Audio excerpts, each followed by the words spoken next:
When you are living off-grid, having hot water just appear is kind of magical. Welcome to the Hippie Geeks. Let's take a look at the GASLAND G10 portable hot water heater and get it set up in our off-grid shower. The USPS really did a number on this box in shipping this water heater, but it looks like the packing job was able to keep everything safe. You can see the water heater right when the box is opened, and I wanted to make sure that there was no damage to the unit as the corner of the box was split when I picked it up. The only issue looks like the plastic cover for the digital readout was dislodged, which was an easy fix by just putting it back where it went and pushing it down. The unit comes with the propane regulator already attached, and it looks like that part survived just fine, along with the rest of the unit. There is also the user manual which shows you how to set the unit up, along with some troubleshooting instructions if something goes wrong. The only other thing in here is the accessories box, and once I was able to get that cut open, I found the baggie of extra pieces. And one thing to note is that this is where the brass fitting adapters are that you will need to use to be able to hook a garden hose up to this unit, and I will definitely need that later. It also has the shower hose quick connect that you will need to screw onto the outlet of the water heater, as the shower head on this unit is easily removable for transport or storage. The shower head itself is also very nice and appears to be of an even higher quality than the one that came with our old unit, which is a really nice upgrade to see on here. To get this unit hung on a wall, all that you need is a single screw that will hold the unit from the top. You can see our single screw here, and as this unit is not very heavy at all, that appears to be all that it needs.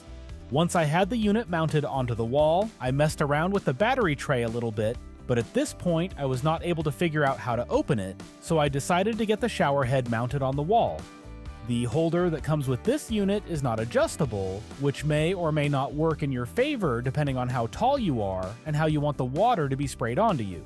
Next up, I needed to get the water inlet hooked up, and this is where that brass adapter piece that I mentioned comes into play. I just screwed it on using one of the gasket rings that is also in the bag. As I had already run the hose, I just needed to screw it onto the water heater unit and make sure that it was nice and tight so that I did not have any leaks. At this point, I am going to spend way too much time figuring out how to open up the battery tray so that I could get the pair of D batteries that need to operate in there. Spoiler warning, you just need to push it in and it will unlatch and drop down, then you just push it back up in there to secure it. None of the other water heaters I have ever used have had this latching system, which is why it took me so long to figure it out. With all of that hooked up, however, we can start testing the unit and making sure it works.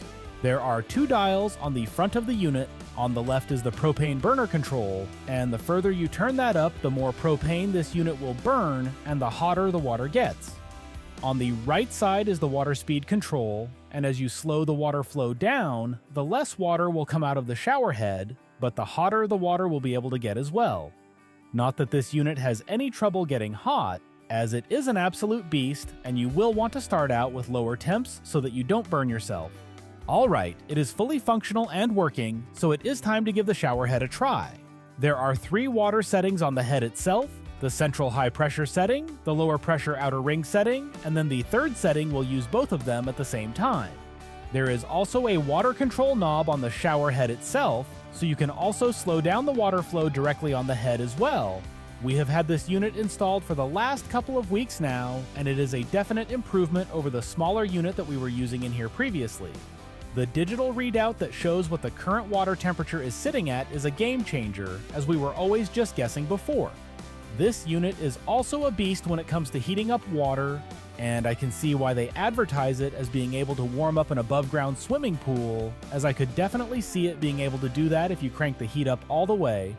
As with any of these products, time will tell, but every single portable water heater that we have used in the past has been a GASLAND unit, and I have loved using them all. A big thank you to GASLAND for sending this unit out for us to take a look at, and if you want to check it out for yourself, I will leave a link to it on Amazon in the description down below.